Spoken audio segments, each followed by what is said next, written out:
बिना स्वार्थ के सेवा। सेब का एक बड़ा पेड़ था। एक बच्चा रोज उस पेड़ पर खेलने आया करता था। वह कभी पेड़ की डाली से लटकता, कभी फल तोड़ता, कभी उछल कूद करता था। सेब का पेड़ भी उस बच्चे से काफ़ी खुश रहता था। कई साल इस तरह बीत गए।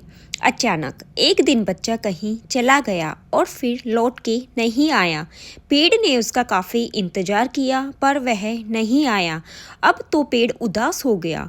काफ़ी साल बाद वह बच्चा फिर से पेड़ के पास आया पर वह अब कुछ बड़ा हो गया था। पेड़ उसे देखकर काफ़ी खुश हुआ और उसे अपने साथ खेलने के लिए कहा। पर बच्चा उदास होते हुए बोला कि अब वह बड़ा हो गया है, अब वह उसके साथ नहीं खेल सकता।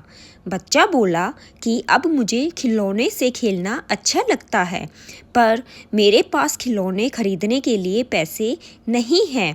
पेड़ बोला, उदास ना हो, तुम मेरे फल तोड़ लो और उन्हें बेचकर खिलौने खरीद लो। बच्चा खुशी खुशी फल तोड़ के ले गया, लेकिन वह फिर बहुत दिनों तक वापस नहीं आया। पेड़ बहुत दुखी हुआ। अचानक बहुत दिनों बाद बच्चा, जो अब जवान हो गया था, वापस आया।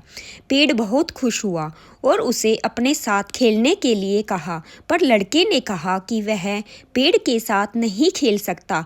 अब मुझे कुछ पैसे चाहिए क्योंकि मुझे अपने बच्चों के लिए घर बनाना है। पेड़ बोला, मेरी शाखाएं बहुत मजबूत हैं, तुम इन्हें काट कर ले जाओ और अपना घर बना लो। अब लड़के ने खुशी खुशी सारी शाखाएं काट डाली और लेकर चला गया। वह फिर कभी वापस नहीं आया। बहुत दिनों बाद जब वह वापस आया तो बूढ़ा हो चुका था।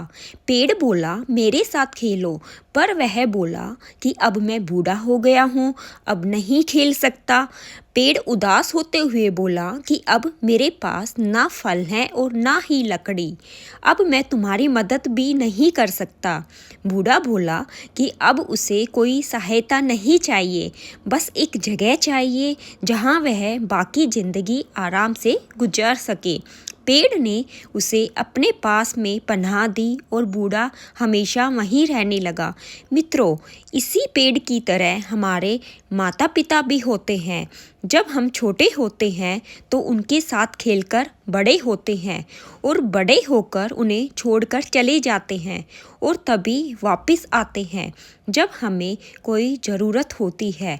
धीरे धीरे ऐसे ही जीवन बीत जाता है। हमें पेड़ रूपी माता पिता की सेवा करनी चाहिए, ना कि सिर्फ उनसे फ़ायदा लेना चाहिए।